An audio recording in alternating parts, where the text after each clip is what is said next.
Elivaldo, nós estamos ainda no período de pré-campanha e o acirramento de ânimos nesse momento é considerado compatível com o que era esperado? E na avaliação de um decano na política e no parlamento estadual.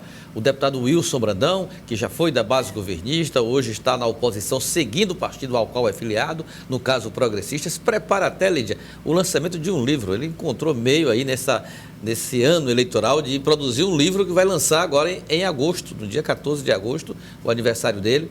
Um livro contendo os discursos do parlamentar nessa trajetória de 7 mandatos, se não me engano, na Assembleia Legislativa. E ele falou que do que ele conhece de eleições majoritárias do Piauí, esta se apresenta como uma das mais disputadas, mais equilibradas.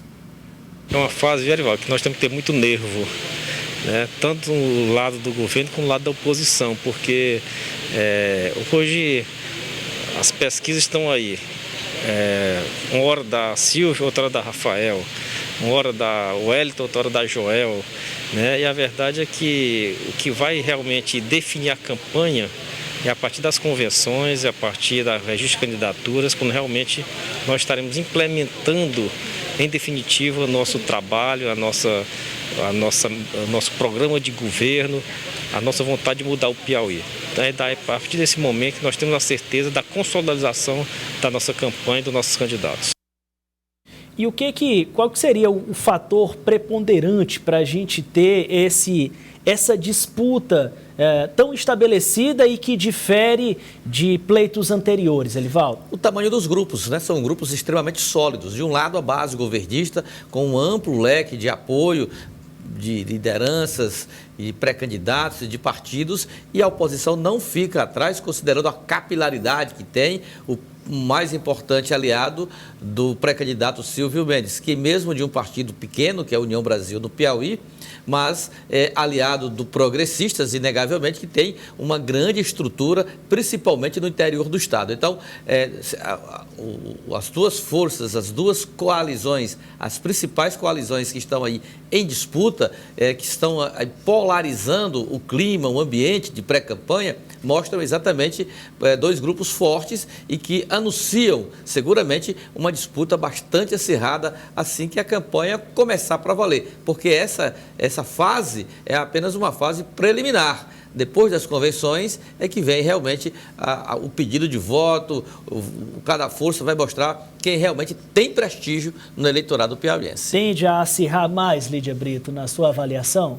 Tiago, a gente já está vendo até uma antecipação desse acirramento, né? Desde quando começou, de fato, esse período da pré-campanha, os lados já estão bem divididos e a gente acompanha esse acirramento pela disputa de lideranças, né? Algumas dessas disputas ganharam aí muito destaque, né? Como lá do caso do prefeito da cidade de Valença, e a tendência é que essas disputas, elas irão se intensificar, né? À medida que começarem aí o período das convenções, que começam agora no dia 20, né, vai até o dia 5 de agosto, a disputa no interior, ela se acirrou bastante, e agora na capital a gente acompanha esse momento em que esses vereadores que ainda estão indefinidos, né, não tomaram lado, eles estão sendo aí procurados pelos dois lados, né, os dois palanques que estão sendo montados no momento.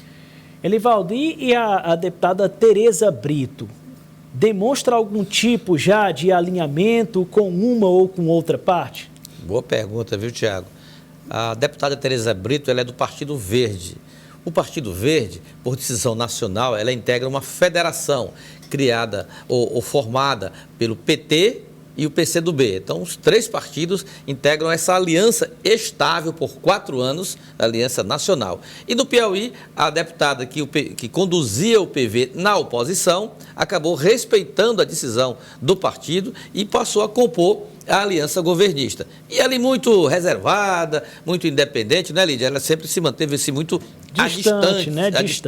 A distância do palanque governista. Mas ontem, inclusive, a Lídia publicou na coluna dela no portal cidadeVerde.com uma foto em que ela aparece lá numa reunião promovida pela vereadora Poliana Rocha, que é do PV municipal, e está no palanque governista lá, com muita convicção até, no caso de Wellington Dias, pré-candidato ao Senado, e Rafael Fonteles ao governo. E ontem, pela primeira vez, ela participa de um ato político de pré-campanha. E hoje nós falamos com a parlamentar para saber se isso simboliza a entrada de vez de Tereza Brito na campanha governista. Os posicionamentos que eu sempre tive, eles não mudam. De querer uma saúde melhor, de fiscalizar essa saúde, de fiscalizar a educação, de querer redução do ICMS dos combustíveis, de querer aumento para professor, de querer uma UESP melhor, de querer um choque de gestão, de querer um planejamento, um planejamento de governo, com metas. Isso é o que eu quero. Isso é o que eu quero. Seja Rafael que ganhe, seja Silvio Mendes, eu quero isso para o povo do Piauí. Nós precisamos demais para o Piauí, de melhorar muito os serviços públicos. Nós temos que trabalhar de uma forma diferenciada. Aliado é aliado, agora não é para pegar a gestão e usar politicamente, é para fazer a gestão para o povo. E é isso que eu quero. Eu não admito que nenhum secretário, seja deputado ou não, que ele esqueça a população e vá fazer uma gestão para o seu mandato. Isso eu não aceito. Eu nunca aceitei nunca vou aceitar.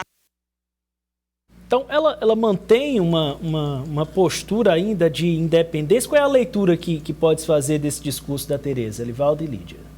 Ela está no partido, no PV, respeitando a federação, ou seja, o palanque governista, mas ela não dá sinais de que está verdadeiramente engajada na campanha governista. Até o momento não teve aquele discurso, Elivaldo, de quem de fato adere a uma candidatura. Ela coloca que faz parte desse grupo, né? Porque, enfim, a federação a colocou nessa posição, mas, ao mesmo tempo, você não vê aquele discurso de um apoiador, de que, de fato, coloca ali que está defendendo, né, esse grupo, essa bandeira. Esse é o melhor projeto. Com o nome de Rafael Fonteles. Pelo contrário, a deputada ela continua com o discurso que ela tinha quando era oposição. Que ela está dizendo aí o que ela não aceita. Um discurso de cobrança, na verdade, a Rafael Fonteles, né, que é o pré-candidato, e lembrando a cobrança que ela fazia quando Wellington Dias era o governador do estado. Na verdade, a coordenação da federação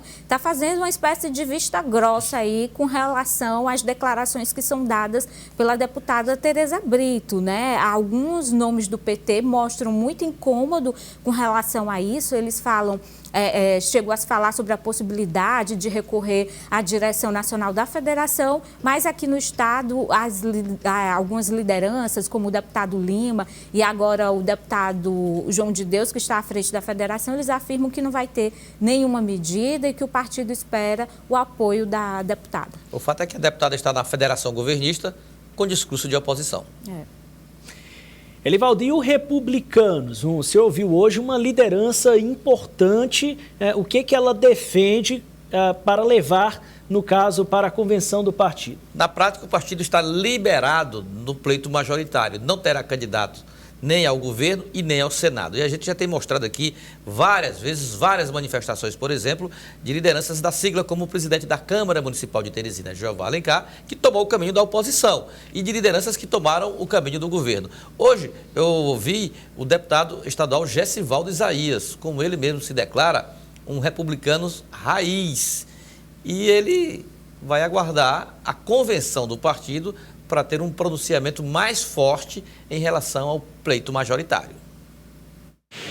Eu defenderei para que o majoritário fique livre.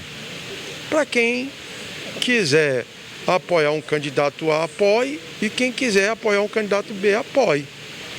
Porque se nós não temos candidato a governador oficialmente, então que cada um faça as escolhas e que cada um escolha aquele que seja o candidato que é conveniente para a sua posição política.